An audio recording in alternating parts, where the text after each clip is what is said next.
विलिनीकरण ठरल्यावर अपघात झाल्यामुळे शंका वाढतीये। जयंत पाटलांनी अजितदादांच्या अपघातावर टू द पॉइंट शंका उपस्थित केली आहे। तर शंकेचं निरसन करण्याचं काम चौकशी समितीचं आहे। विलिनीकरण जाहीर करणार तेव्हाच विमानाचा अपघात झाला, त्यामुळे शंका असल्याचं जयंत पाटील यांनी म्हटलेलं आहे। दोन्ही राष्ट्रवादीच्या विलिनीकरण फक्त जाहीर करणं शिल्लक असतानाच नेमका अजितदादांचा विमान अपघात कसा झाला अशी शंका जयंत पाटलांनी व्यक्त केली आहे। झी 24 तासच्या टू द पॉइंट या विशेष मुलाखतीत त्यांनी त्यांच्या मनातली शंका बोलून दाखवली।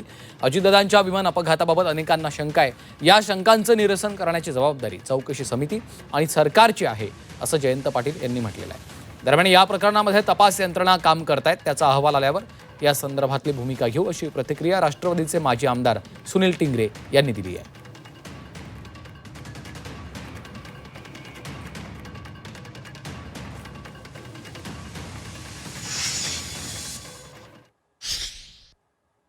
तुमचं काय ओपिनियन, म्हणजे बरेच जण याच्यावरती आपली मतं मांडतायत, तुमचं काहीतरी व्यक्तिगत ओपिनियन असेल याच्यावरती, की काय वाटतं तुम्हाला संपूर्ण प्रकाराबद्दल? काय आहे की मी व्यक्तिगत काही ओपिनियन मागणं, कारण अजित पवार आणि राष्ट्रवादी काँग्रेस शरदचंद्र पवार पक्ष हे एकत्रित यावेत अशी त्यांची फार तीव्र आग्रही भूमिका होती।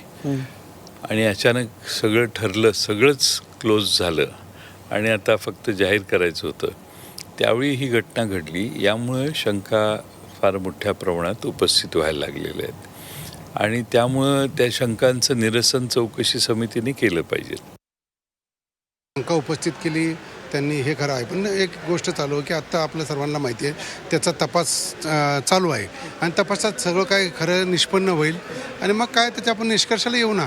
आज त्यांनी ह्यांनी शंका उपस्थित केली, त्यांनी केली, याच्यावरती न जाता प्रशासन किंवा मुख्यमंत्री साहेब असतील हे जे त्याचा तपास चांगल्या सखोल करत आहेत आणि सर्वांसमोर सत्य येईल।